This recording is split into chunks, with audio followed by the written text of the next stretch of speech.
só um pouquinho. Tá gravando. Pode se manifestar no microfone ou aparecer na câmera. Tanto faz. Nicolas, presente. Cassiana, presente. Tá bom. Ana, presente. Tá joia, obrigado. Então, nós vamos apresentar aqui a parte de tensão de cisalhamento. Como a gente já viu a tensão normal, então nós estamos separando os problemas, porque a equação como um todo, quando você faz um carregamento, ela é uma equação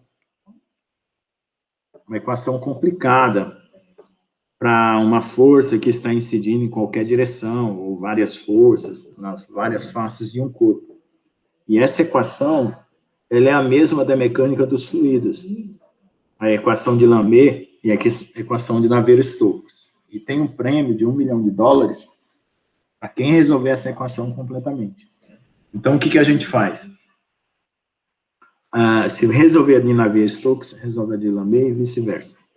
A gente divide o problema em pequenos problemas, tá? Porque a solução geral para qualquer problema, qualquer carregamento, não existe, ou pelo menos não foi descoberto ainda, tá?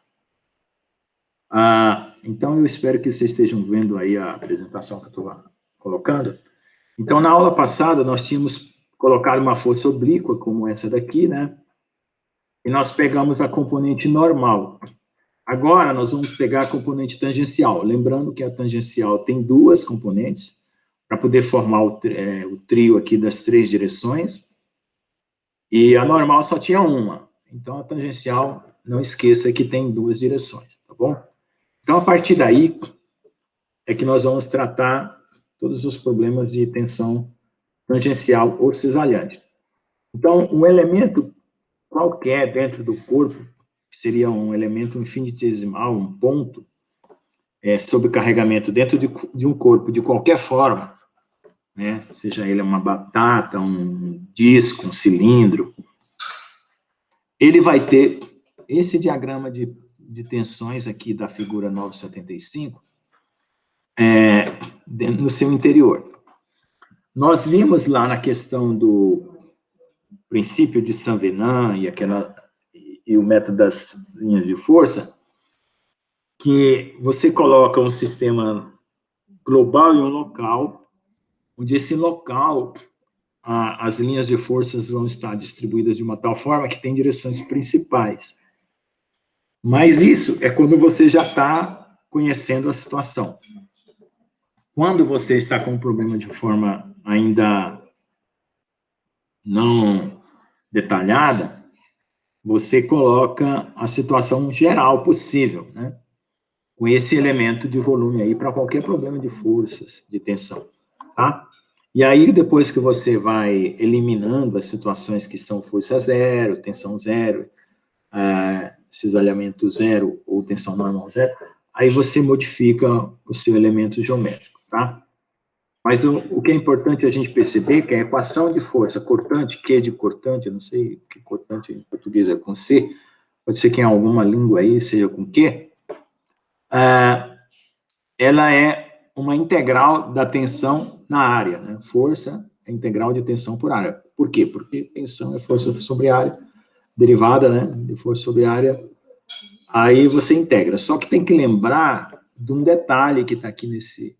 Vou aumentar mais um pouquinho. Aqui, tá. O detalhe é o seguinte, em relação às forças normais, os índices eram iguais, certo? E a área também estava aqui, tudo certinho. Então, você tinha uma força FI ou NI, né, no caso normal, né? Aqui os índices são trocados, certo? Aí tem um índice que está na direção da área e um índice que está na direção da força, tá?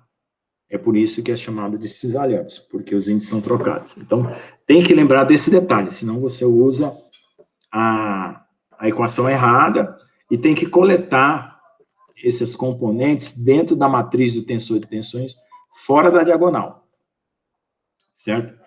Então, tanto você, quando tem um tensor de tensões, coleta as componentes fora da diagonal para fazer a integração, ou como quando você está com as forças e você vai transformar elas em tensão e vai levar esses componentes para as posições fora da diagonal. Você pode ter o problema de forças calculando o tensor de tensões, ou pode ter o problema de tensor de tensões calculando as forças, tá? Isso aí vai depender da situação. Lembrando que as coordenadas cartesianas são apenas recurso didático, e a área DAX, DAY, DAZ, né, são as três direções principais que a gente usa para determinar essas forças cortantes, sendo que o material pode ter uma geometria cilíndrica, não retangular, ou esférica, que são as três geometrias básicas, e a partir daí é que você utiliza para fazer o cálculo. Então, nunca faça um cálculo de um bloco usando coordenadas cilíndricas ou esféricas, ou de um cilindro usando coordenadas de um bloco ou coordenadas esféricas, e nem de uma esfera usando coordenadas de um bloco e de cilindro. Sempre tem que ser compatível. E as contas ficam mais simples e não tem problema. Para você visualizar o que é um esforço cortante ou cisalhante, está aí a figura, né? A parte positiva, né, do esforço cortante, ele é definido com essa configuração que está aí no desenho, tá bom? Se fosse o contrário, né, se o lado da esquerda estivesse descendo e o lado da direita subindo, aí ele chamaria de esforço cortante negativo, tá? Lembrando que tem uma parte, né, que vai descer, que vai ser uma força negativa no diagrama, e uma parte positiva. Mas você pode ter o simétrico dessa figura aí, tá? Então, significa o simétrico, que as direções estariam invertidas, né? Como seria, não é nem o de cabeça para baixo, né? Se a gente virasse aí de cabeça para baixo também, continuaria o lado... Ah, não, é o de cabeça para baixo, né? É um invertido, sim. Tá bom? Seria o negativo. Ok? Então, vamos lá. Então, a gente normalmente se preocupa com as tensões de cisalhamento. Por quê? Porque os materiais, eles se rompem por cisalhamento. Certo? Sempre o material vai se romper por cisalhamento. Então, a tensão de cisalhamento, ela é definida como uma força que atua sobre uma superfície paralela ao plano da mesma.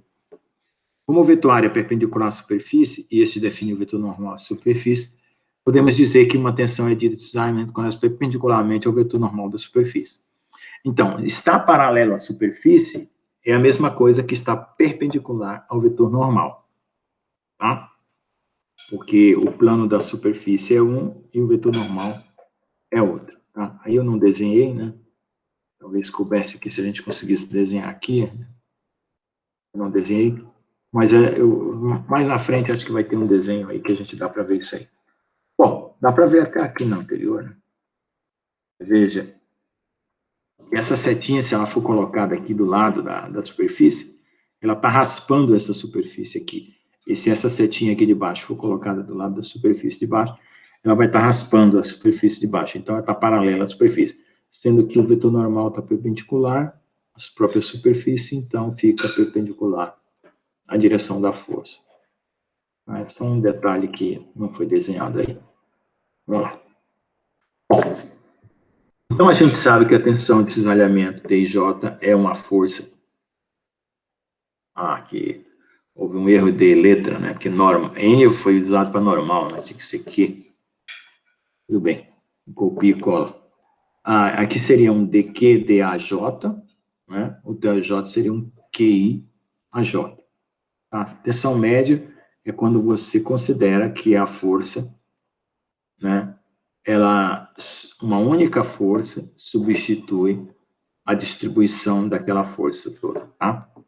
E para você descobrir qual é essa única força que substitui a distribuição de força, você calcula pelo perfil integral do carregamento da distribuição linear de força dividido pela área aqui, né? Vai ser essa tensão média NI aqui. E, na verdade, eu vou reeditar essa parte, que eu fiz esse PDF há pouco tempo aí, então eu vou reeditar e eu vou colocar um Q aqui, tá? Para poder lembrar que é força cortante, tá? Aqui a gente copiou a equação lá da sessão anterior e aí esquece de trocar essas letras. Bom, então esse desenho aí é mais só repetindo a situação anterior, né? Onde vão estar as forças tangenciais aqui e as tensões tangenciais raspando a superfície, né? E as áreas vão estar apontadas na direção da normal. Portanto, nós temos XZ e YZ, elas se encontram, num canto, né? Elas se encontram nos cantos aqui, né? Se encontram nos cantos aqui.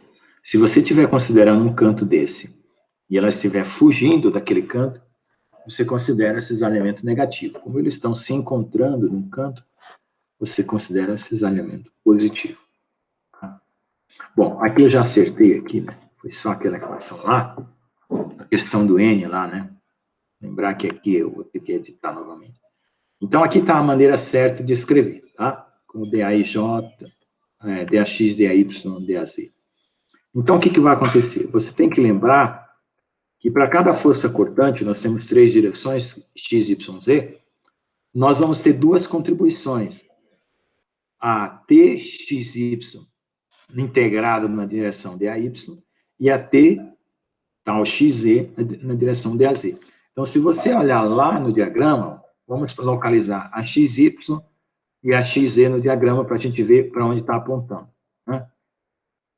Então, vamos lá, só lembrando, XY e XZ, isso. Então, vamos pegar aqui, ó. XZ está aqui, está numa direção.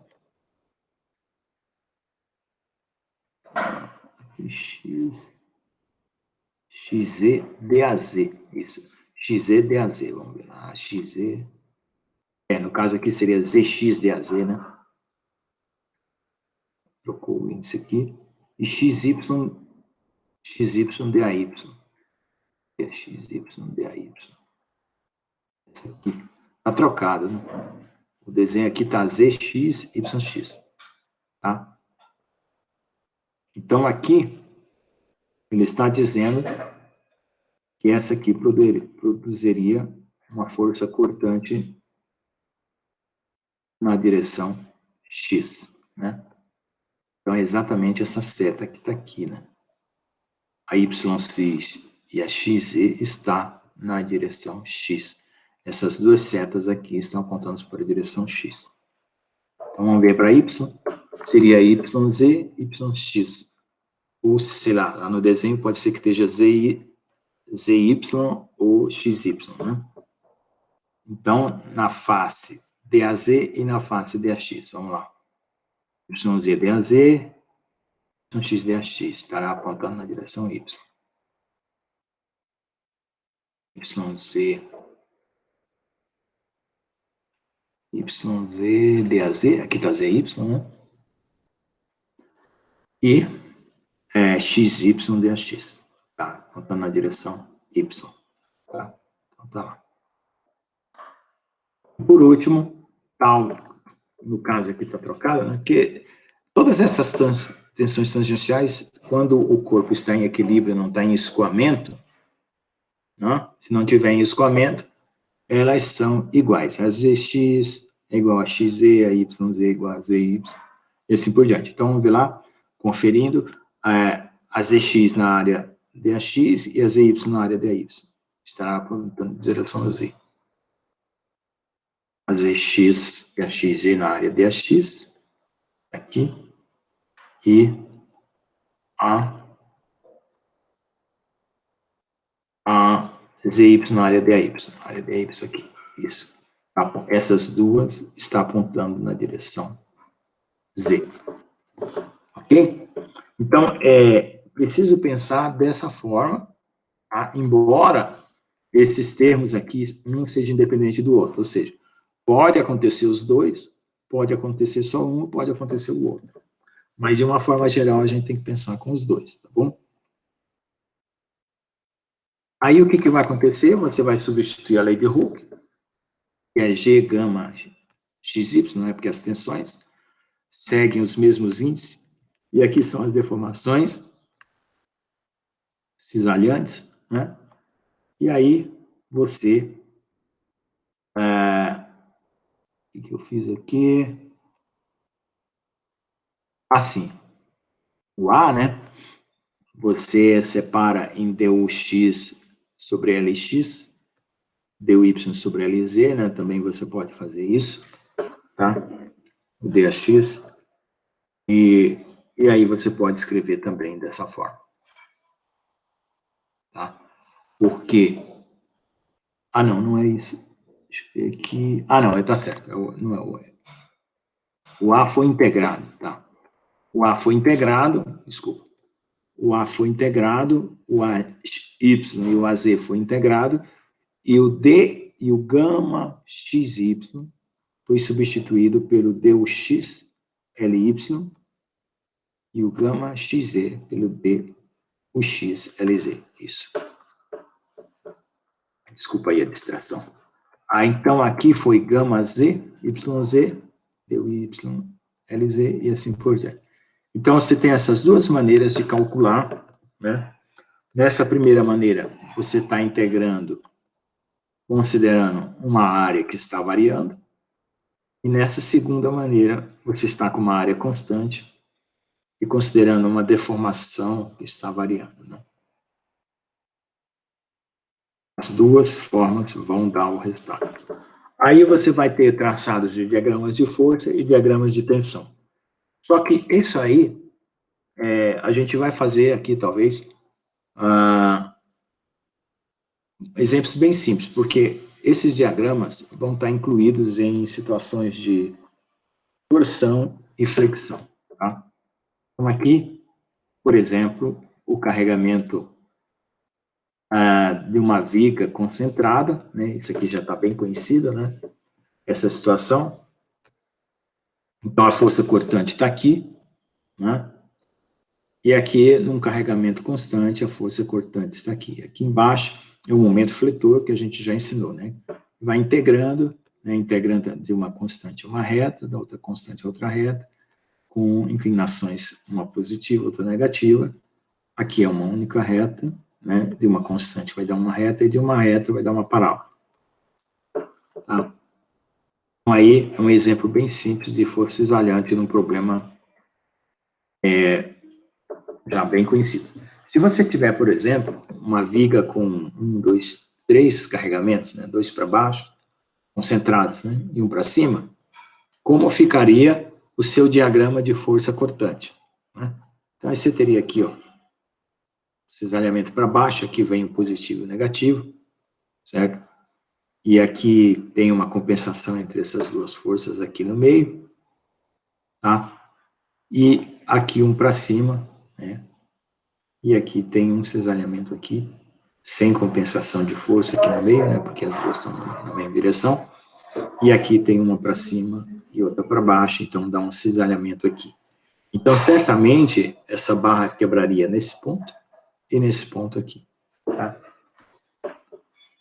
A tendência é mais ela quebrar para a esquerda, tá? Porque as direções das forças estão mais para a esquerda. Então, essa análise intuitiva é importante. Depois, o que você tem que fazer? É pegar esses carregamentos aqui, né? Somar eles, subtrair das reações, aí calcula a condição, né? No caso aqui dessa força positiva, negativa, uma positiva, e aqui as reações, você calcula as reações, depois faz aqueles cortes, aí vai calculando a força por seção dessa viga, como está escrito aqui, né? E depois faz a integral, né, dessa parte aqui, ou mesmo no corte, você equaciona o momento fletor no corte, e você obtém esse diagrama aqui. É uma coisa que a gente já fez na mecânica 1, tá? Não sei se vocês estão lembrados, essa parte de tirar esses diagramas, de força e momento fletor fazendo corte, a gente já fez na mecânica 1. Bom, então, vamos dar uma olhada no elemento de volume de um esforço solicitante cortante, né? O corpo, ele vai ficar distorcido, certo? E aqui nós vamos ter as deformações gama XY sobre 2, né? E aqui gama XY sobre 2. Por quê? Porque nas laterais do corpo correspondentes às direções de cisalhamento, né? As deformações cisalhantes, elas estão representadas pela metade, né? Para você ter uma deformação gama XY inteiro aqui nos cantos, né? Aqui na base, nessas duas posições aqui, nessa consideração, você tem a metade, né? Análogo a quando você estava esticando uma barra dos dois lados, nas duas extremidades, aí você conta ΔL sobre 2 de um lado, ΔL sobre 2 do outro, para poder você contar o ΔL da barra inteira. É mais ou menos a mesma ideia. Ok? Então, veja só, aqui a força está se dirigindo para o vértice, né? Aqui parece desse volume aqui para o vértice. E aí você considera um cisalhamento positivo nessa situação aí, tá bom? Então, o corpo vai ficar distorcido na sua deformação cisalhante. Bom, se você quiser tirar o valor das deformações cisalhantes a partir da lei de Hooke, né, você vai considerar o ΔLx sobre Ly, que é correspondente ao índice XY, tem que ter a tensão tal XY sobre G. Considerando que é o tal XY dFAx sobre a Y, substituindo aqui, né, você vai ter que, se não precisar integrar, porque isso aqui pode virar numa integral, né, se passa o dA para um lado, integra a força, integra a deformação na área e tal, aí é outra situação. Mas se for homogênea, né, é força por área mesmo, então é só fazer essa conta que você tem o ΔLx aqui. Na direção XY está aqui, na YX, tá? É só trocar os índices. Bom, a equação é muito parecida. Ok? ΔLy aqui aparecendo. E assim por diante. Na direção XZ, né? O raciocínio é o mesmo. Puxa, pensei que eu tinha colocado XY aqui de novo. Ainda bem que os índices aqui tá certo. Aí você tem a XZ, né? Se for homogêneo, o raciocínio é o mesmo. E aqui ZX, tá? É só trocar a posição dos índices, o raciocínio é o mesmo. E por último, a YZ. Né? Pega a lei de Hooke, né? Reescreve ela dessa forma, evidenciando a deformação, né? Aí separa aqui a parte da força, usando a equação de tensão cisalhante, substitui, separa aqui para a condição homogênea, né? Se não for homogêneo, vai ter que integrar, jogando o dA para um lado e o dF para o outro. Tá bom? Então, esse aqui é o ZY, tá? A mesma coisa, tá bom?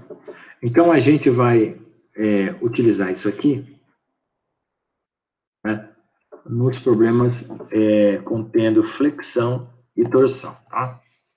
Então, eu separei essa parte para poder detalhar essas equações, e a gente também pode criar diagramas de deformação, diagramas de deslocamento, tá? Lembrando que um é a integração do outro, tá bom? Bom, então vamos pegar aqui um exemplo simples de tensão de cisalhamento, que é uma coisa tão comum, que é quando a gente aperta uma porca em um parafuso, tá? E numa chapa, e essa chapa vai ter uma tensão na direção da chapa, tá? Do plano da chapa, paralelo ao plano da chapa, tá? Então, as forças que vai vir sobre o parafuso, elas são cisalhantes. Lembrando também que é o seguinte, se a força fosse no eixo do parafuso, seria tensão normal, tá? Mas aqui, ela vai estar numa direção perpendicular ao eixo do parafuso, então é cisalhante. Então, aí nós temos esse tipo de montagem, que é um corte simples aqui dessa situação das placas, né? Você está unindo duas placas, um parafuso, um rebite, tanto faz, tá? Aí tem um corte duplo. A vantagem, né, nessa situação de corte simples, corte duplo, é que por chapa, do lado de cá aqui, você está reduzindo a força pela metade, tá? Isso é uma vantagem que essas chapas estão apresentando aí, quando você está unindo duas chapas por uma rebite, ou por um parafuso, tá bom? Com forças cisalhantes, né, que vão tracionar na direção da chapa. Ok? Então, aqui, a tensão de cisalhamento é força por área, normal, tudo bem, como você conhece. E aqui, como cada pedaço está indo para cada chapa, então é F sobre 2 pela mesma área. Tá? Então, você reduz aí a tensão de cisalhamento nessa situação aí. Bom, agora, nós temos uma situação onde você tem um aperto de um parafuso na direção aí, com FP, tá? E aí você tem uma situação onde F e P são iguais.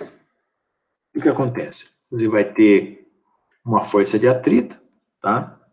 As chapas vão estar sendo puxadas por uma força na direção do plano da chapa, né? E a tensão média aqui, né? Como F2 a cada chapa aqui, né? F sobre PA, né? Em razão da força da seção transversal, seção de cisalhamento. Cisalhamento duplo. Aqui, você vai ter duas forças, tá? Contrabalançando na direção P, certo? Então, F é P sobre 2, para essa situação aqui, desse sanduíche de chapas aqui, né? Diferente desse outro sanduíche aqui, era só uma chapa no meio. Aqui tem um ao lado da outra, né? E aí você vai ter a tensão média é P sobre 2, é P sobre 2A. Tá bom? É só para vocês perceberem uma aplicação prática do cálculo de tensão de cisalhamento, embora não seja muito comum, né, você fazer esse cálculo direto assim. Bom, aí aqui tem um probleminha, que é para vocês pensarem. Normalmente esses engastes de vigas e de madeira, guarda-roupa, paredes de tábuas, né? Onde você engata uma parede com a outra, eles têm esse tipo de rebaixo aqui, com esse tipo de encaixe. É muito comum, tá? Mesmo quando você... É claro que essa parte aqui, ela se prolonga, né? Pode ser uma viga maior, e o lado esquerdo e o lado direito são duas vigas aqui prolongadas. Gente, eu estou falando aqui há tempos e eu não sei se vocês estão me ouvindo. Está todo mundo me ouvindo, né? Não caiu conexão, nada não, né? Eu me empolgo. Tamo aí, professor. Tá, eu me empolgo aí. Vocês falem no microfone quando cair conexão, ou sei lá, qualquer coisa, porque eu estou aqui concentrado na aula e não vejo se caiu, se não caiu, porque quando a gente... eu teria que ter 2 monitores para acompanhar o que eu vejo e o que eu apresento, né? Que vocês veem. Então, eu estou lá na tela, eu estou na tela da apostila, não estou na tela do Meet, tá? Não esqueçam desse detalhe, tá bom? Senão eu me embaraço aqui, continuo falando, gravando, e aí vocês não estão nem sabendo o que eu estou falando. Bom, então é o seguinte, esses encaixes são muito simples, né? E são muito úteis também, tá? Espera só um pouquinho que tem uma ligação telefônica aqui, vamos ver o que é. Alô? Alô? Com quem você gostaria de falar?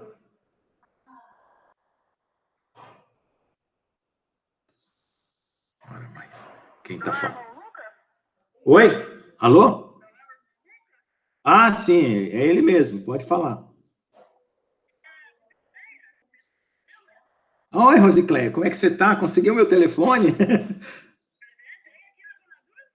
Ah, estão aí na Dona Dulce, tudo bom? Como é que está o pessoal aí? Tá tudo bem, com saúde? Estamos bem, eu estou aqui desde outubro, na casa da minha mãe, em Brasília. Tô. Não fui ainda, mas manda um abraço aí para o Francisco, irmão Francisco, e para a irmã Dulce, tá bom?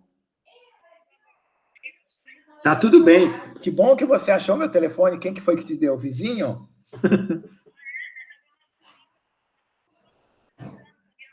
Pois é. E eu não tinha como ligar para vocês também, eu não tinha número, né? Mas... Ah, deixei, verdade. Mas vocês... Aí vocês não tinham celular para eu... Tá tudo bem, então tá ótimo. Tá todo mundo aí em casa? Tá. A hora que eu voltar aí para Ponta Grossa, eu dou uma passada aí. No dia que eu chegar aí, eu dou aí. Matar a saudade. Tá bom, amém. Vocês também. Deus que abençoe. Tchau.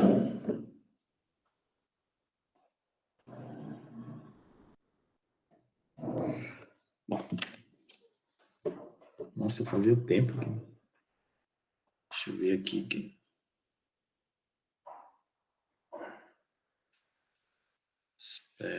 Ainda bem que eu atendi.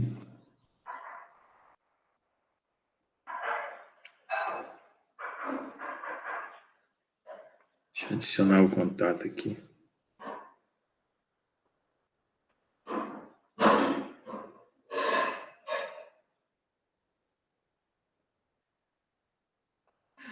Nossa,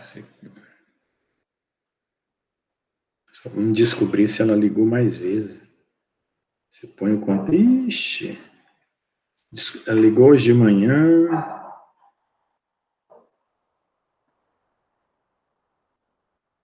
Meu Deus do céu. Ainda bem que eu atendi. Graças a Deus. Normalmente, quando eu não atendo quando é telefone, eu penso que é golpe. Telefone estranho. Bom, então, pessoal, voltando aqui. Aqui nessa lateral, aqui nós vamos ter, para uma face, né, que você vai determinar qual é a face, né, que vai ter BL, né, então BH, então você tem uma face, uma área, então a tensão pode ser normal, P sobre BH, né, e nessa superfície aqui do cantinho, aí você vai ter o quê? BL, né? Então, para esse engate aqui, você vai ter uma face com tensão normal e outra face com tensão cisalhante nesses rebachinhos que tem aqui, né? Aí, se tiver as dimensões do corpo aqui, a altura, a largura, comprimento, aí você vai ter a tensão cisalhante, a tensão normal calculada, tá certo? Um exemplo simples aí para responder.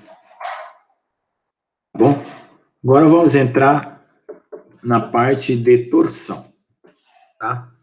Então, a torção, como o próprio nome fala, é como se você estivesse girando um parafuso, tá certo? Então, você aplica uma tensão, né, diferente de como você aplica na direção cisalhante. Depois a gente vai comparar as duas para ver a diferença. Então, por exemplo, se fosse um bloco aqui, como é que fala? Retangular, ele teria esse aspecto aqui da torção, né? Normalmente, a torção a gente usa em corpos cilíndricos, né? Você, uma chave de fenda, um parafuso, tá? Mas aqui é um exemplo bem geral mesmo. Então, você vê que as forças estão raspando a superfície na forma de um binário do lado de uma extremidade e da outra extremidade da barra, certo? E a força, ela está sendo no sentido horário ou anti-horário aqui, né? Aliás, horário aqui e anti-horário aqui, né? Nas faces, e tem um eixo aqui que é o comprimento da barra no qual ele está sendo torsionado, né? Esse eixo, ele fica intacto, mas as faces vão se distorcer em relação a esse eixo. Então, esse aqui é um caso típico de torção, tá? Então, são forças binárias em ambas as extremidades da barra, cuja direção é perpendicular à direção normal da superfície da seção transversal, né? da sua aplicação, e no caso da torção, a rotação produzida se encontra no eixo longitudinal da barra. Então, é isso aí. Aí, o que vai acontecer? Nesse caso, você vai usar as mesmas equações de força cisalhantes, tá? Todas aquelas 3 equações de força cisalhante para cálculo, você vai usar. Só que vai ter outros detalhes aqui que a gente vai calcular, que é o momento torsor. Então, nós vamos pensar o torque, que é uma força, né, por comprimento, no caso aqui, que é dado aqui como a deformação por torção, tá? Então, nós vamos ter uma variação do momento angular, P vezes R. O torque é a derivada do momento angular no tempo. E a gente sabe, de outras deduções, que quando você desenvolve essa equação aqui dentro dessa, deriva em relação ao tempo, você encontra que o momento torsor é força vetor raio.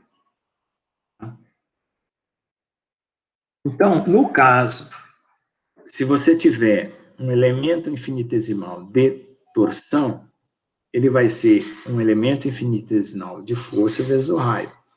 Mas esse elemento infinitesimal de força, ele pode ser dado pela tensão cisalhante, que é o dF/dA. Então, você tem o dF, que é o tal dA, você substitui, e você vai calcular o momento torsor pela integral da área que você está utilizando para aplicar o seu cisalhamento. Tá? Então, aí nós vamos olhar aqui na figura a regra da mão direita, tá? Entre a força e a posição R, tá? E vamos realizar o cálculo. Então, antes de chegar nesse cálculo, vamos ver a diferença entre trabalho e torque. Essa seção, diferença entre trabalho e torque, ela poderia já ter vindo antes. Mas como essa versão aqui eu não mexi, então ela está aqui só para lembrar uma coisa. Veja só. Se eu tiver uma barra engastada e ela tiver com uma força inclinada, você tem uma força perpendicular e outra paralela, certo? A força que está na direção do comprimento da barra vai tentar distender a barra. Isso vai produzir um trabalho. E a força que está na direção, na direção do eixo vai produzir um trabalho, e na direção perpendicular ao eixo vai produzir um cisalhamento ou um torque, né? No caso, dependendo da situação, pode ter uma deformação desse tipo aqui e até uma torção. Tá? Então, o que vai acontecer?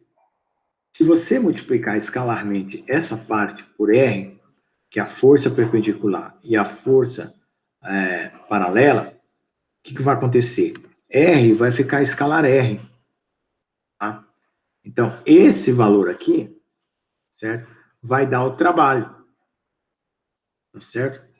Aqui ela pegou a perpendicular porque é a direção desse sentido aqui, ó. Tá trocado aqui, eu acho que é isso. Aqui tá trocado. Mais um errinho aqui. Um está na direção de R e outro na direção de S. Então, R está nessa direção.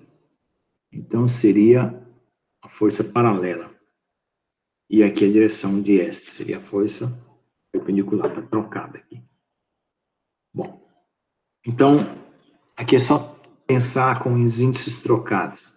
Tá? Então, na mesma direção do eixo, você teria o trabalho. E se você multiplicar por S, né? Por S, aqui faltou trocar o S aqui, mais um errinho aqui.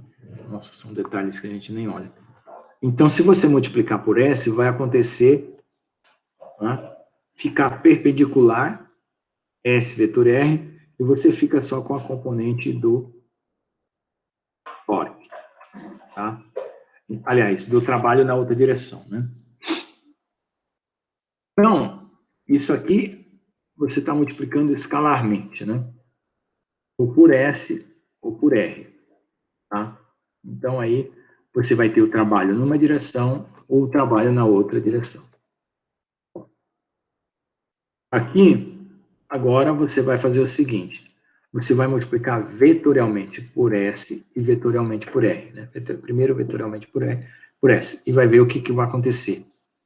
Então, você vai ver que numa situação vai aparecer um torque na direção, né?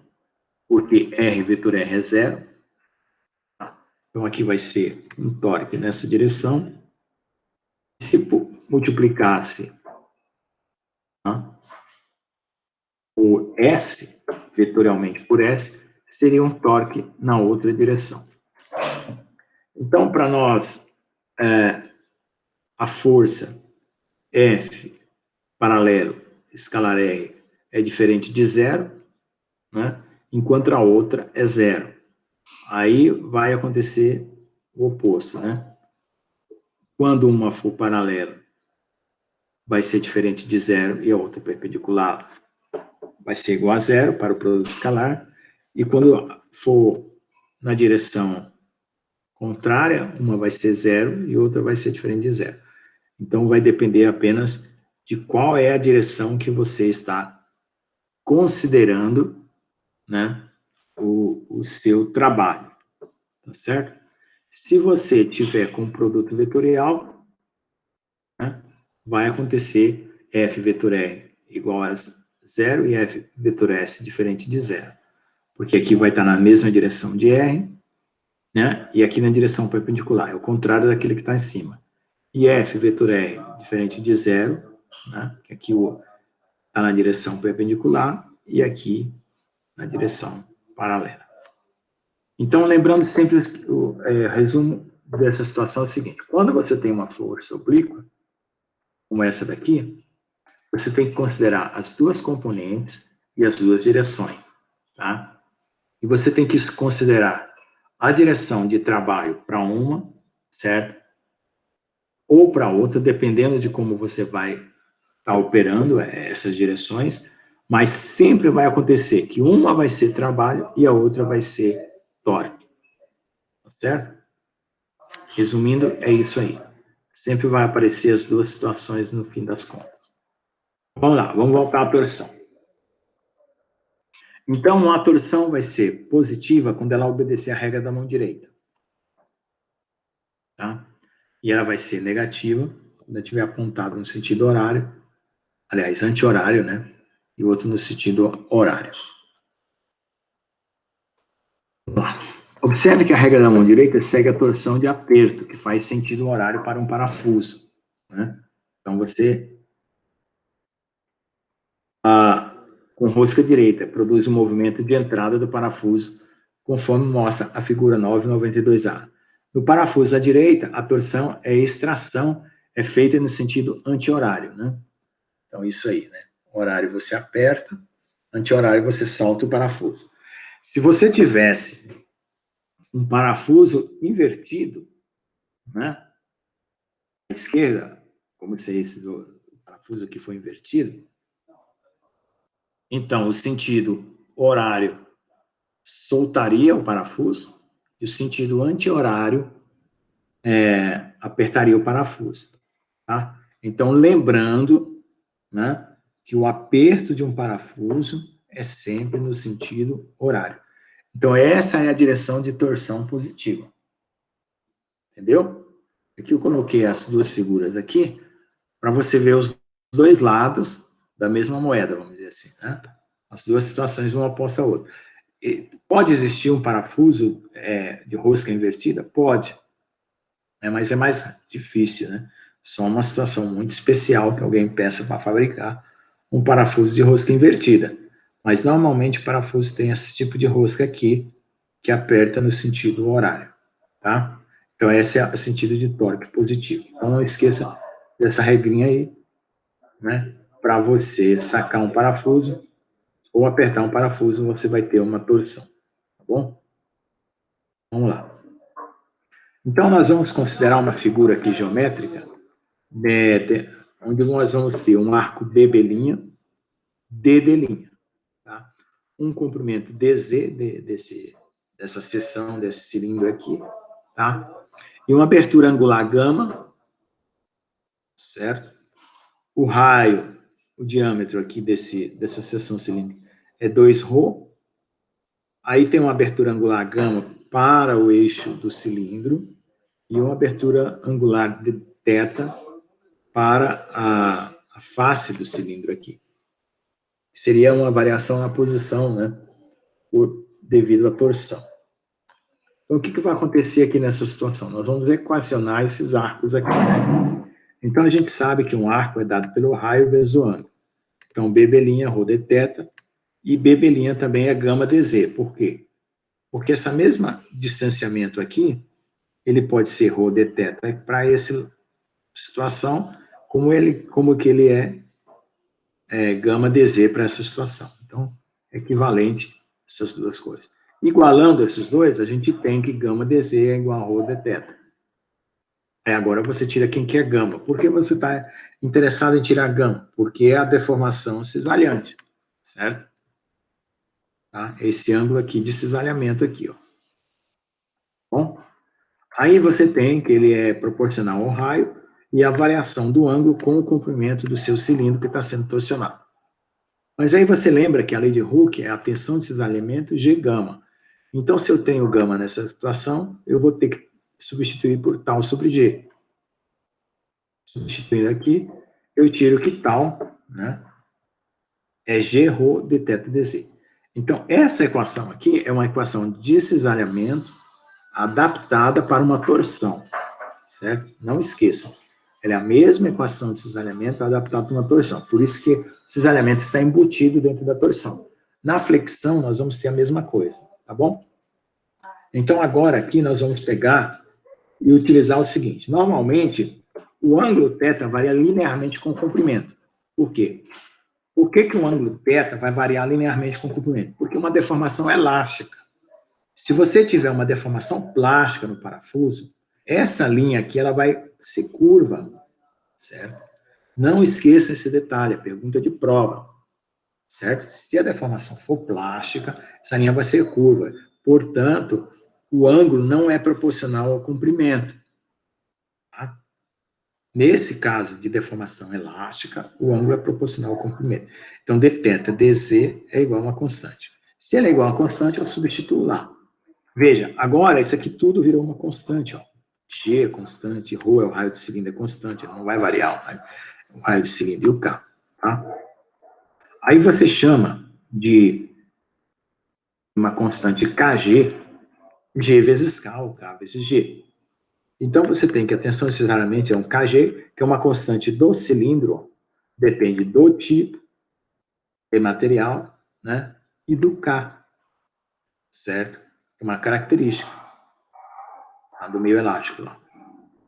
Aí você fala assim, bom, como é que eu vou fazer para calcular o torque disso aqui? Se vocês lembrarem como que era o torque, espera aí, onde é que estava?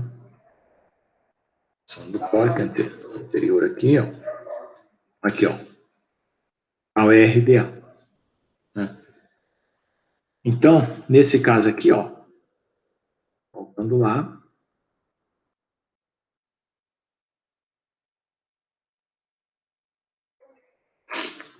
o torque. Certo? Tal, ou, que está no lugar do RDA. Tá bom? É um vetor, né? É um produto vetorial. Como eles já são perpendiculares, desculpa, o produto vetorial aqui, o seno é 1. Então já dá essa situação aqui de produto mesmo. Tá? Não tem que multiplicar pelo seno do ângulo θ, né? Porque já estão perpendiculares. Aí o tal é Kg vezes ρ, você substitui, né?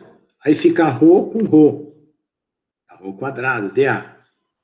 Esse pedaço aqui, ó, é momento de inércia do cilindro. Então, basta você saber o momento de inércia do cilindro, multiplicar pelo Kg, que é G vezes K, K é a relação linear entre o ângulo e o comprimento, e você tem o torque, que é o momento de torção do seu cilindro. Lembrando também que se você dividir o momento de torção pelo momento de inércia, você vai ter o kg. Tá? Bom, vamos voltar então lá para a equação. Lá na equação, nós tínhamos kg vezes ρ. Então, vamos colocar mt sobre z no lugar lá. Tá? Aqui só mais um desenho para mostrar aqui, né? O momento de inércia aqui está em inglês, aqui foi J, né? Mas eu uso a letra I. Tá? Vamos lá. Voltando lá na equação, o que vai acontecer? No caso aqui, ó, tal, mt e zz, ρ. Mas quem que é zz para um cilindro? É π sobre 32 d a quarta. Então, eu já tenho esse resultado do momento de inércia de um cilindro. Então, como ele vai no denominador, fica invertido, fica 32 sobre π d a quarta, mt ρ. Tá? Você pode agora colocar tudo em função de raio, né? Que é d sobre 2. Então, fica 2π ρ sobre r a quarta mt. Por que esse é ρ e esse r a quarta? Porque o r é o raio total do seu cilindro. O ρ é qualquer posição radial. Então, você vai ter um diagrama proporcional de cisalhamento, que sai do zero até o raio máximo. Então, ele vai crescendo com o raio, certo? É por isso que aqui nós temos um diagrama de cisalhamento aqui, para essa tensão tal, que vai crescendo com o raio, ok? Se o cilindro for oco, a parte oca não tem cisalhamento. Então, ela vai começar a partir de um ponto até o máximo. Tá? E aí a gente pode fazer o cálculo separado do cilindro oco e de um cilindro cheio, tá? Então, o que seria a tensão média? É você integrar a tensão de cisalhamento em todo o raio, né, e dividir pelo raio, tá? Então, se você fizer isso, você tem que o tal ρ já foi definido lá, então fica mt e zz ρ dρ por R. Aí, então, a tensão média aqui vai ficar R ao quadrado, né, de 0 até R quadrado sobre 2, quando cancela com esse R, fica 1/2 de mtr sobre zz, que é a tensão média. Se você substituir o IZZ, que é o 32 aqui, ó, π 32 d a quarta, se você substituir, a tensão média vai ficar 8 mt π d ao cubo, tá? Para um cilindro aí sendo torsionado. Então, essas são equações que vocês não precisam decorar, vocês vão consultar na prova, né? A prova é com consulta, pode consultar a apostila para resolver esses problemas de torção. Só precisa entender fazendo os exercícios resolvidos, aí treinando com esses exercícios resolvidos. Agora é o seguinte, quando você está apertando um parafuso, você quer saber qual é a tensão máxima que você pode apertar o parafuso antes de quebrar. Por quê? Porque você tem que fabricar um parafuso e dimensionar o material dele. Porque você vai ter parafuso para madeira, né, parafuso para chapa. Então, você não precisa usar o melhor material para fazer um parafuso para madeira. Você usa um material inferior. Mas um parafuso para chapa, você já usa um parafuso com material melhor. Então, isso vai nos remeter a custo. Então, Oi, pode falar. Mas não é mais fácil espanar a rosca do lugar que você vai parafusar? Como assim, espanar a rosca? Não, você está definindo o material. Chapa, o material da chapa. Ah, sim. Fica frágil. Ah, sim, fica frágil. Mas eu tô... não, mas falando... geralmente quando a gente estraga, se impondo muito torque, né? Isso. Primeiro é a rosca. Mas é a rosca. Mas dependendo de como você... Ah, você está falando a rosca da chapa. Ah, entendi. Não é o parafuso que vai ter tem razão. A fratura. É que é o seguinte, na madeira, normalmente, a madeira, ela estraga mais rápido. Mas, às vezes, tem madeira tão dura que estraga o parafuso. E, às vezes, acontece também. Mas, bom, de todas as formas, você tem que calcular uma tensão cisalhante máxima, né? E você calcula pelo torque que você vai dar ali naquela chapa, né? E esse torque vai vir do parafuso. Mas, porque aí você tem que criar uma compatibilidade, né? Geralmente é a chapa que estraga. Isso, que estraga. Não é nem o Isso parafuso que fratura, não. Mas Eu já acho que a única aconteceu. vez que eu vi, assim, quase uma fratura, assim, por tração foi em eixo. Tipo, eixo cardan de carro, assim. Por torção, né, você tá falando. Que daí o motor tem muito torque e o... Isso. Mas o material já está comprometido, né? Isso. Os eixos aí também. Tá certo. É um bom exemplo. Esse eixo do cardan aí é um bom exemplo. Mas tem que calcular, né? Tensão cisalhamento máximo. Sim. Mas eu já estraguei parafuso dando umas espanadas. Já consegui estragar. Às vezes não é nem parafuso, é onde encaixa a chave que estraga primeiro.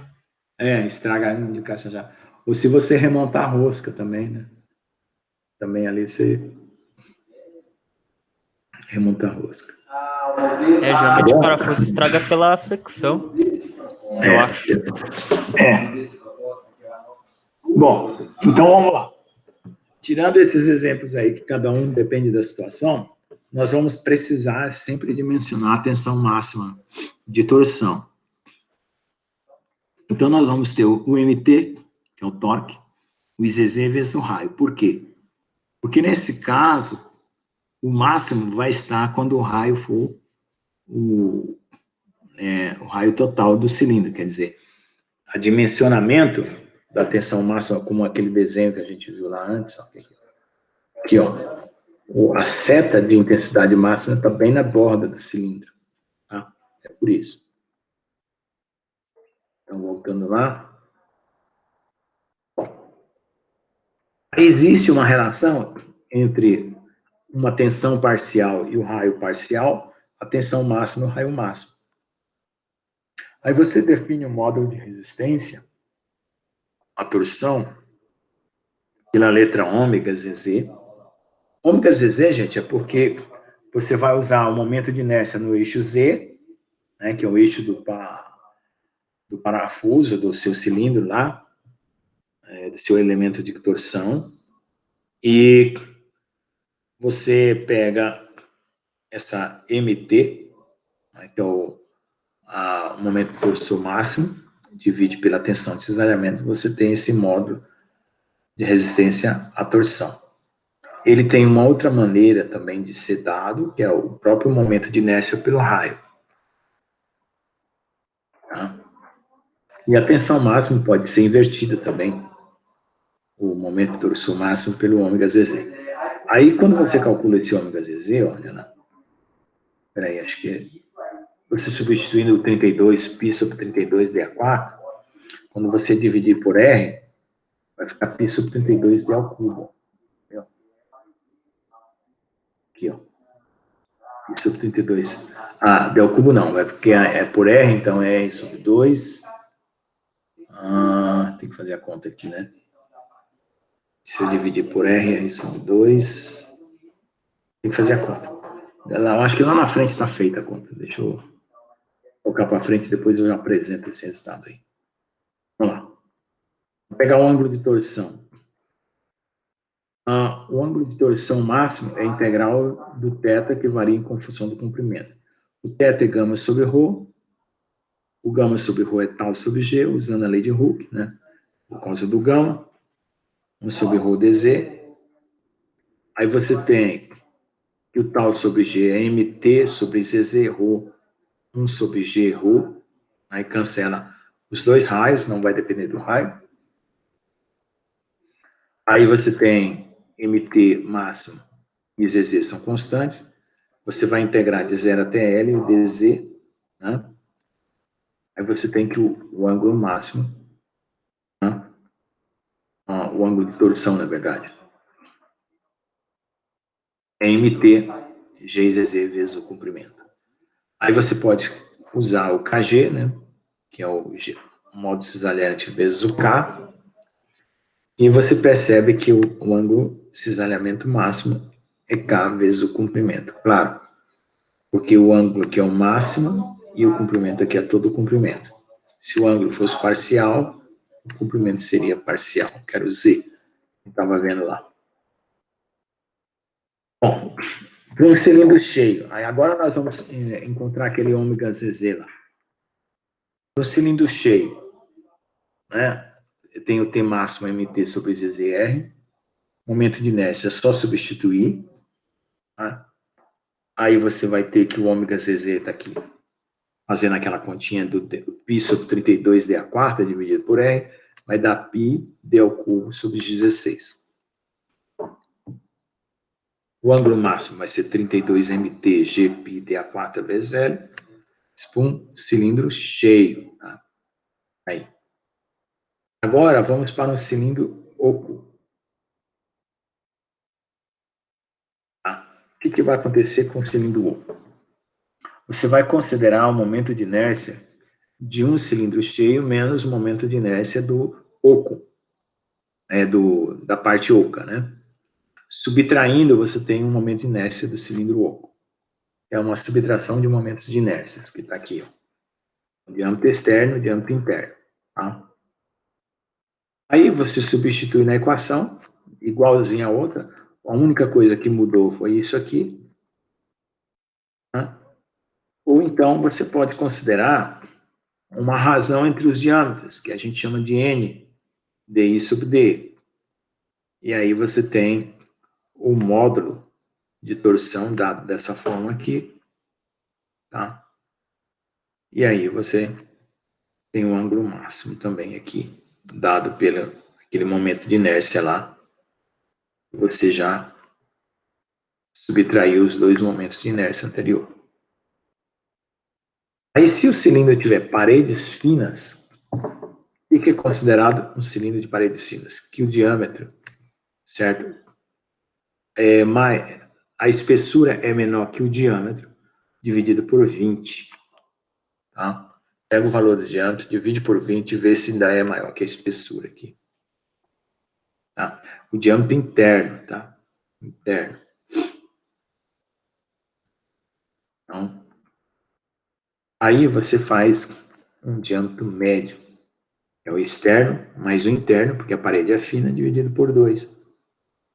E a espessura é a subtração dos dois diâmetros dividido por 2.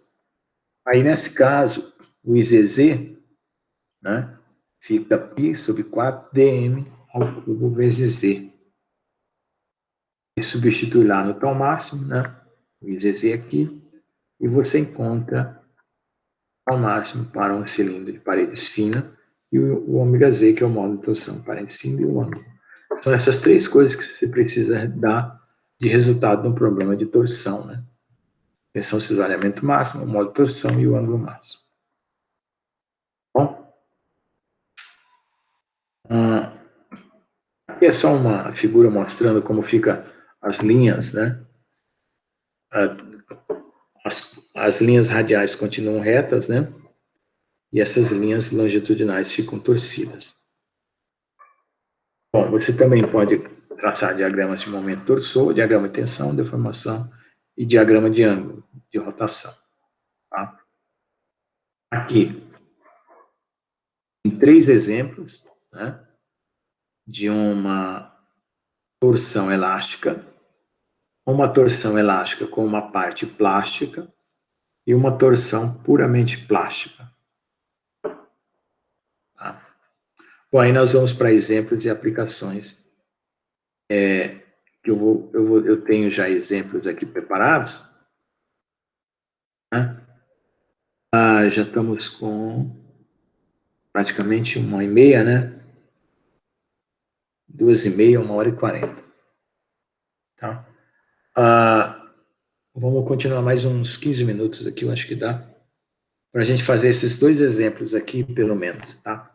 Então, nós temos aqui os diâmetros é 150, tá? Dessa parte que está aqui. Aí nós temos um torque de 7.000 newton vezes metro. Aí ele quer que calcule o T máximo e o ângulo de torção para esse problema aqui, tá? Então, o que vai acontecer? Se você está torcendo aqui com 7.000 aqui, você tem que torcer aqui também com 7.000, tá? Então, em algum ponto desse eixo aqui, vai ter uma situação positiva e negativa, então algum ponto vai estar nulo, tá? Então, é em relação a esse ponto nulo que você considera o seu problema. É como se fosse aquele problema do engastamento. Opa, não está respondido? Droga, não está respondido. Oh, peraí, deixa eu ver se tem uma versão respondida aqui. Espera só um pouco.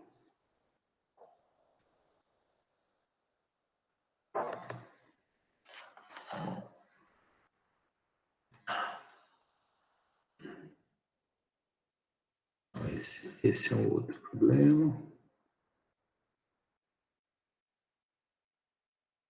Deixa eu ver.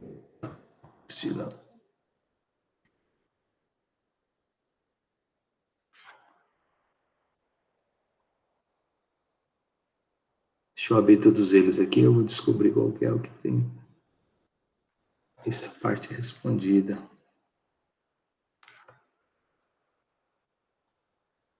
Não, esse aqui ainda é o da chapa.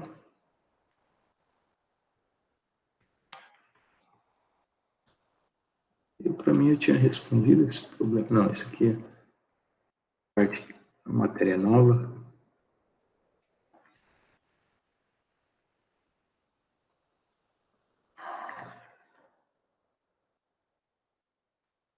Não é. Esse aqui é da matéria nova. Não é. Força cisalhante. Oh, meu Deus, o que está isso? Combinação de esforço, aqui é a outra parte. Deixa eu ver. Não, essa é a outra parte. Essa é a matéria. Então não é.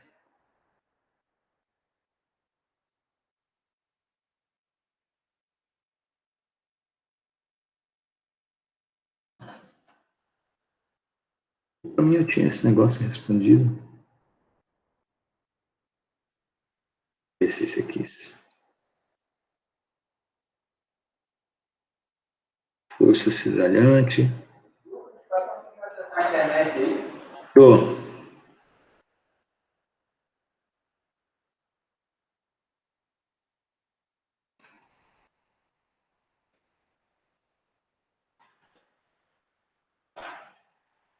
Peraí. Eu estava com uma versão não respondida, né? Eu não estava não respondida.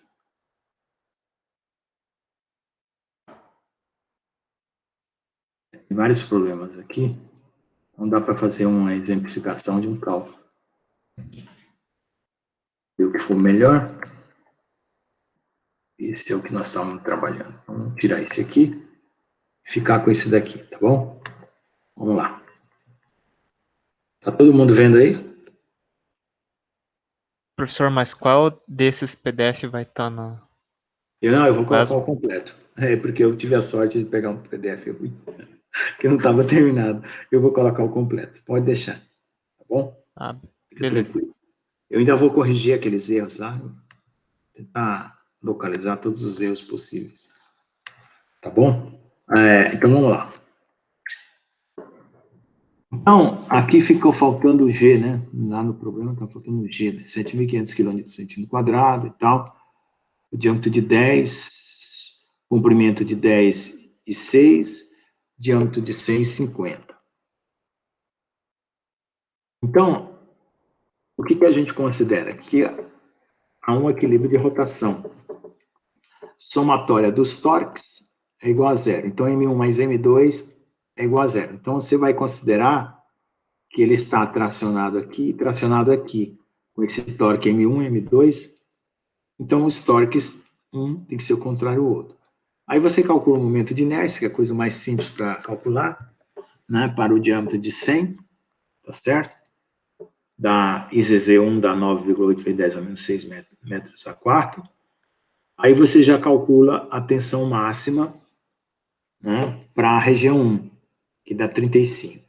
O modo de torção dá 1,96 e o ângulo de torção dá 0,95 vezes 10 a menos 3 radiando.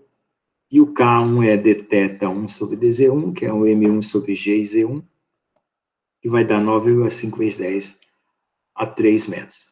Aí para a parte de 50, que é a parte mais estreita, né? Porque o cilindro tem duas partes, né? Uma de 100 e outra de 50. Você calcula de novo o momento de inércia, πd sobre P2 dá 6,14.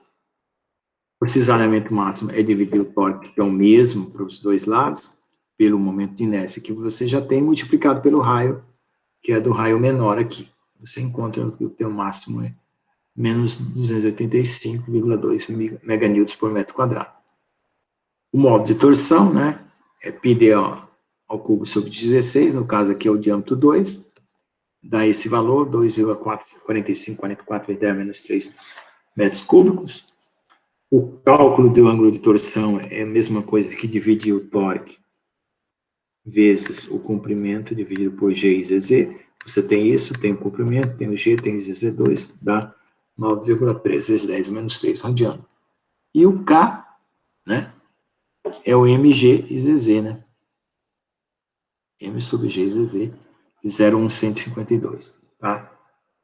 Então, o ponto onde o torque é nulo. Em que ponto é esse problema aqui que ele vai estar torsionado para um lado e para o outro, que ele vai estar zero de torção. Qual que é esse ponto? Você iguala os torques, substitui os valores, né? E aí você vai ter uma razão aqui entre G e ZZ, θ1, G e ZZ, L2, θ2, e você vê que é mais ou menos por aqui, ó. Um torque, um ângulo é positivo, o outro ângulo é negativo, certo? E aí você tem essa equação aí, você pode até resolver ela dessa maneira aqui, ó. 9,89 centímetros, porque aí você vai colocando, como o comprimento é conhecido, um é x, outro é L menos x, né? X aqui é L menos x, aí você equaciona, né, esse ponto x dessa forma aqui, tá bom? Você tem x é igual a 9,89 centímetros, tá bom? Então, veja só, o que aconteceu? Eu peguei nesse problema aqui, o que eu fiz? Eu peguei um torque e supus um outro, igual com um ponto de torção nula aqui, mais ou menos por aqui, não é isso? Agora vamos complicar um pouquinho o problema, só para a gente evoluir aqui na ideia. Olha só. As dimensões do cilindro são diferentes, né? Um pouquinho diferente, tem um jeito também diferente. Aí, olha só, eu estou pondo um torque numa posição específica aqui, ó, com um valor específico, tá? Então, tem uma distância de 2 metros, 1 metro mais 2 metros, e um outro aqui na ponta, tá? Então, ó, eu vou ter que fazer uma soma, certo?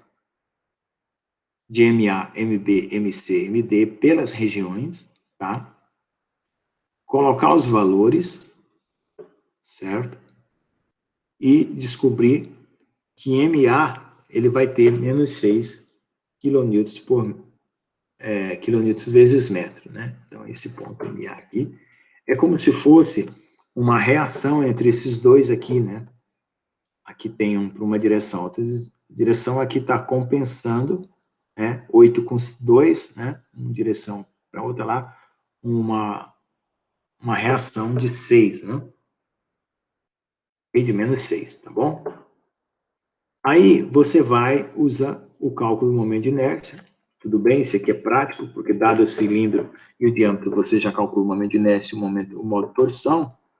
Aí você faz um corte né? Entre 0 e 2. Você faz um corte.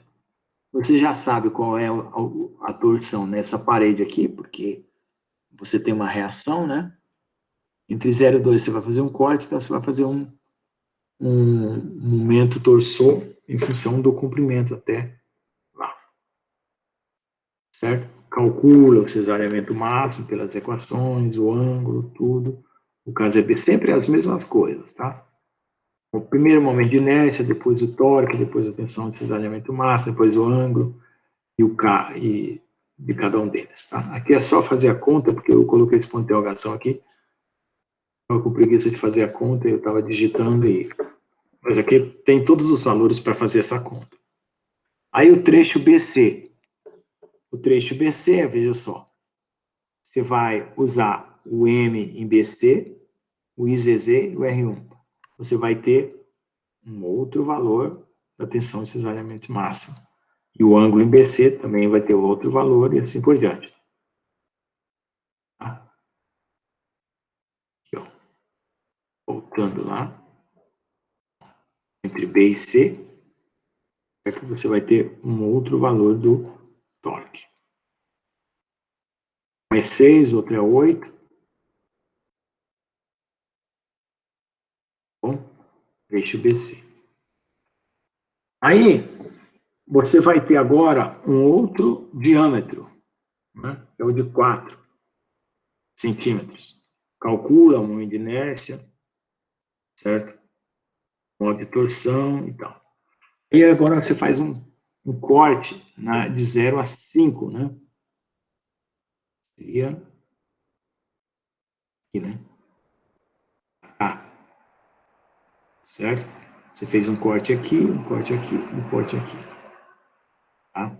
Então, de 0 a 5. Então, você vai considerar a reação, esse daqui, e não considera esse aqui, né? Porque ainda está lá no final. Só se tiver igual. O intervalo for até igual, é menor. Então, MX é MA mais MB. Então, MX é 8 menos 6 dá 2. Tá? Com esse valor, você substitui em todas as equações com um novo R e o momento de inércia correspondente. Encontra o valor ao máximo, o ângulo, o K e assim por diante. Só não estava fazendo essa conta aqui, né? Era dividir esse por esse. Mas a conta está aí, os números estão aí. Tá? Aí você faz um diagrama. Veja, torque não depende de diâmetro. Tá? Lembre-se disso. O momento torsor não depende de diâmetro. Por isso só tem duas regiões, uma positiva e uma negativa. Mas tensão de cisalhamento, ó, depende do raio. Tá? Não esqueçam isso. Portanto, se você for fazer a tensão de cisalhamento, você tem que levar em conta o raio. Aí vai ter o torque, tá? E o raio lá diferente. Aí, veja só. Se você somar os ângulos, que deu 1,387 menos 2,32, 312, 2,34, você vai ter a somatória disso aqui, que eu também não fiz, tá? Que é o valor da torção máxima. Certo? Cálculo do ponto de torque nulo, M1 mais M2 igual a 0. Você vai usar a mesma situação anterior.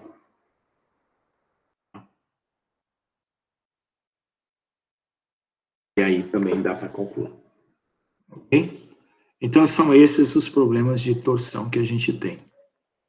Tá? Então, lembrando que a gente sempre calcula torque, tensão de cisalhamento máximo, momento de inércia, começa no momento de inércia, o torque, a tensão de cisalhamento máximo, o ângulo de torção e o K. E no caso de uma situação de equilíbrio, você tem o ponto de torção nula. Esse ponto aqui, né? O ângulo fica positivo, outro negativo, e esse ponto aqui fica zero. Parado. Tá? Então, voltando nas equações lá do torque, quer ver?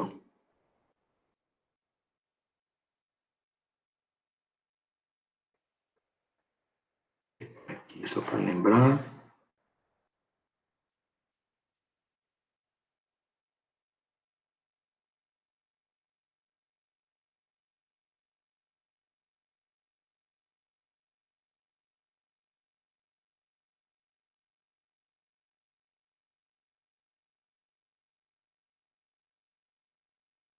Deixa eu lembrar aqui onde estava as equações.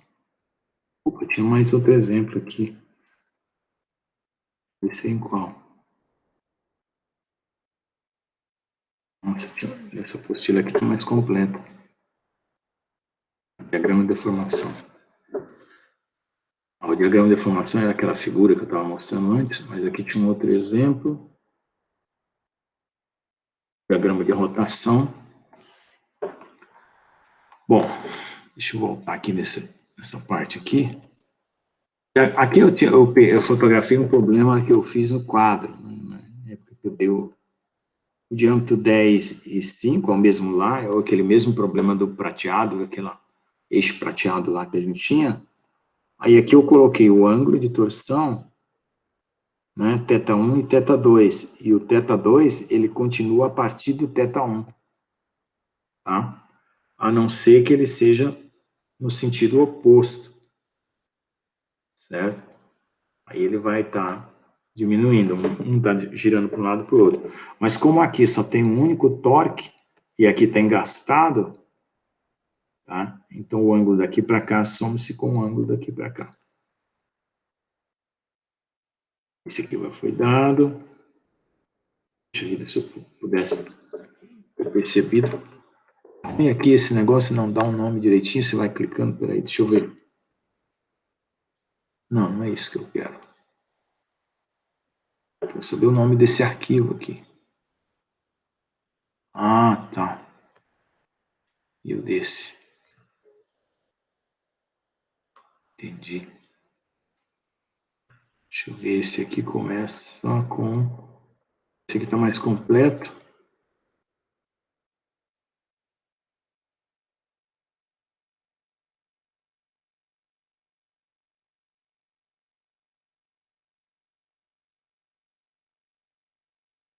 Esse aqui mais completo é estranho.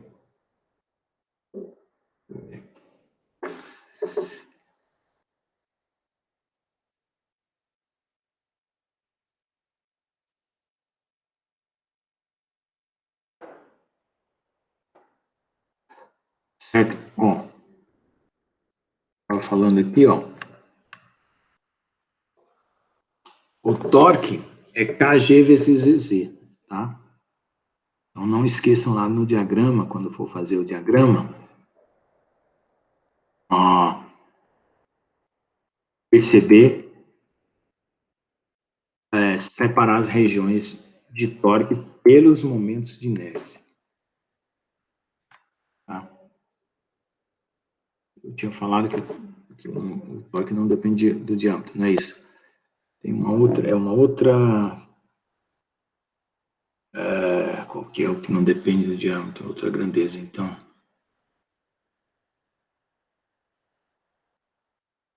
Que é a grandeza que não depende do diâmetro, esqueci agora.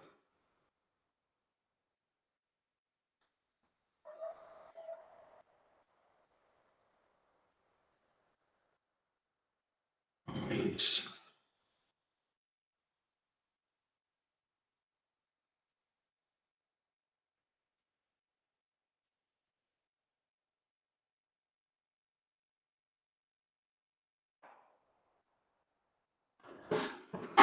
O que era? Bom, não estou lembrando agora. Tem um diagrama que você define ele. Vamos ver esse aqui. Esse aqui é um único cilindro sem variação do diâmetro. É o problema mais simples que você pode ter, né? O diâmetro é 10, o comprimento é 3, um torque, e está sujeito a um torque lá bem no meio aqui, entre 3 e 2, tá? Aí você soma os torques, MA, MB, MC, porque você tem o torque no ponto de engastamento, no MB, onde você está tendo um outro torque, e no MC, um outro torque. Então, você divide em 3 torques. Então, MA é menos 25 mais 10 igual a 0. Então, a reação é 15. O diâmetro é o mesmo para todo mundo, então é π32 dividido multiplicado por dA4 é 10. Vai dar 9,81 vezes 10 menos 6. O modo de torção é a mesma coisa, o momento de inércia, só com D ao cubo, né? É só pegar esse valor aqui e dividir, ou então multiplicar o diâmetro ao cubo que você encontra. O corte de 0 a 3, você tem menos 15, que é o mx mais ma, né? O ma é o torque de reação, que é 15, então mx é menos 15, o tal máximo é esse, dividido, esse valor que acabamos de encontrar, dividido pelo IZZ vezes R. Como vai ter um único R, então o máximo é 76,4. O ângulo de rotação é o mesmo valor anterior, ó. mg dividido por G multiplicado por L. Então dá 55 vezes 10 menos 3 radianos. E o K é o mgIZZ1, né? É esse pedaço aqui, ó. O K. Vai dar menos 19,1 vezes 10 a 3 menos. Aí fazendo um corte para descobrir de 0 a 5, né, um corte 2 para descobrir a outra região, fica mx mais ma mais md, que é menos 25 com mais 15, né? E dá 10. Calcula usando de novo todas as equações que a gente tem.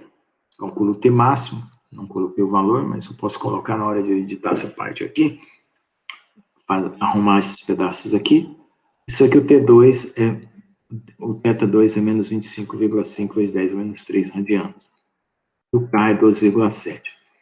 Como esse é um único cilindro, não tem diâmetro variável, aí ficou um torque para uma região até o ponto de aplicação do outro, né?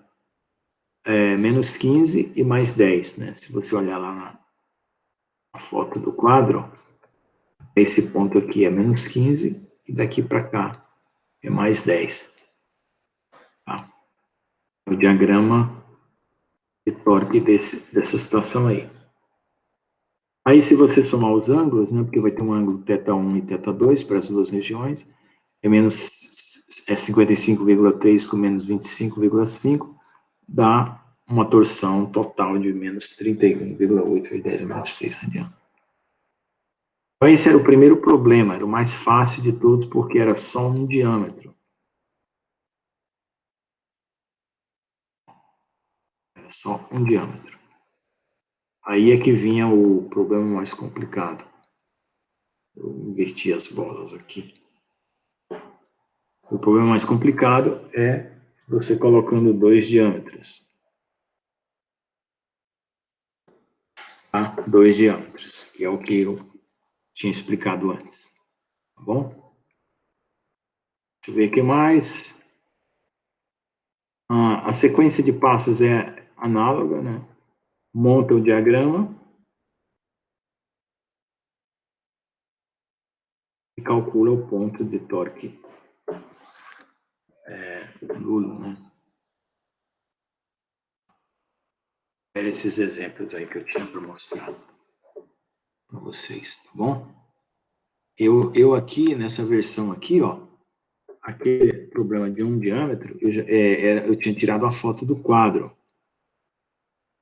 Entendeu? Tinha tirado a foto. Onde é que tá? Aqui. Eu já fiz o desenho, né? É o mesmo problema, só que eu fiz o desenho. Entendeu? Porque a versão aqui está um pouquinho diferente. Eu já tinha passado isso aqui para desenho. Deixa eu ver.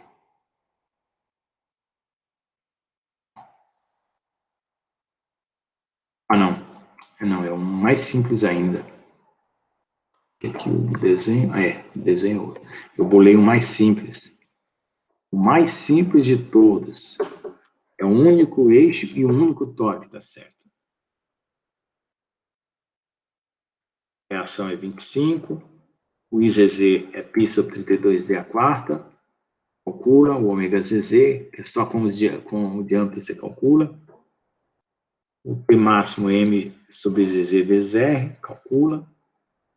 MAB, que é o torque total, G e ZZ. Essa versão aqui ainda está melhor que a outra. Aí ficou tudo positivo. Tá? O ponto de torção zero é no próprio engastamento. Aí que veio esse e que veio o terceiro. Esse aqui. Bom,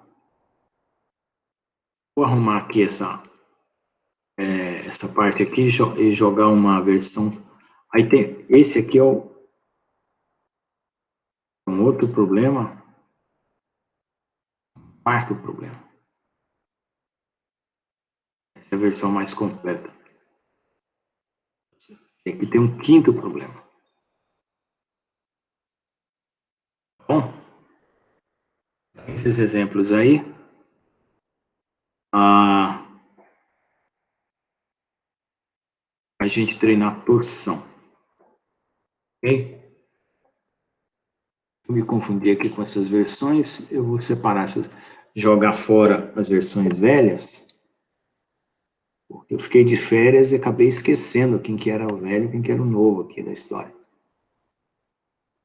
Tá bom? Deixa eu abrir uma pasta aqui. E separar PDFs velhos.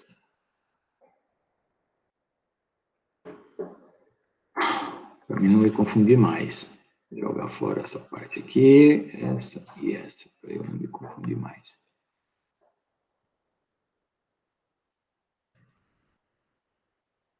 Ok, pessoal? Bom, então essa é a matéria que estava precisando terminar da parte de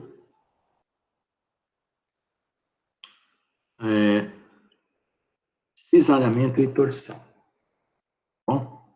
Bom, obrigado aí, desculpa aí, eu acabei andando mais tempo do que devia, mas essa é a matéria aí, eu vou parar aqui a gravação e essa aula vai ficar lá. Eu vou só arrumar a apostila, tá bom? E tirar os erros, ok? Obrigado aí.